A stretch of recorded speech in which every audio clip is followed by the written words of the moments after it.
The instructions say to find the rate of change in the given linear equation, okay? So what you're given here is 6y is equal to 8x minus 40. There's a lot wrapped up in this problem, so I really like it too because it might highlight some things that maybe you forgot about. So, to figure out what the rate of change is, we need to know the slope. I said in the video that rate of change in a linear equation and slope are basically the same thing, okay? So what we want to know is the slope. And to figure out the slope, we need to put this in slope-intercept form, all right? So let's take and divide both sides by 6, because again, it's not in that form. We want to get y by itself. So we'll divide both sides by 6. I get y is equal to, now this is an okay answer. It's not great though because it's not quite in slope-intercept form. It's difficult to see what m and b would be in this one. So what I'm going to do then is I'm going to take 8 divided by 6, and then I'll take 40 divided by 6. In other words, I'm going to divide 6 into every number up here. So 8 divided by 6 and negative 40 divided by 6.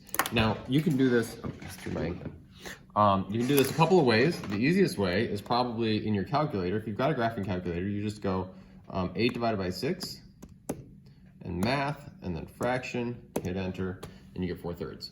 Right? So that's one easy way to do it. The other way is, if you don't have a graphing calculator, that's okay. It's almost a little bit easier on Desmos. So I should have already had this open, I'm sorry. Let me open a Desmos screen here.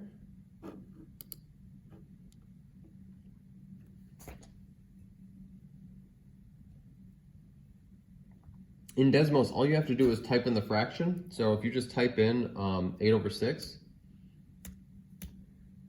it will give you the decimal right here, as you can see, but if you just click this little thing on the left, it turns it right into a fraction. So either way, you get that it's 4/3. You do the same thing for 40/6, and this is what you end up with. You get 4/3 x minus 20/3. And in this one, oh, sorry, you guys can't see that. And in this one, you really want the fraction, because remember, slopes are better in terms or as a fraction because it's rise over run. So you don't want the decimals, you want the fractions. They're what you want in this case. So then your final answer then is 4/3. So the rate of change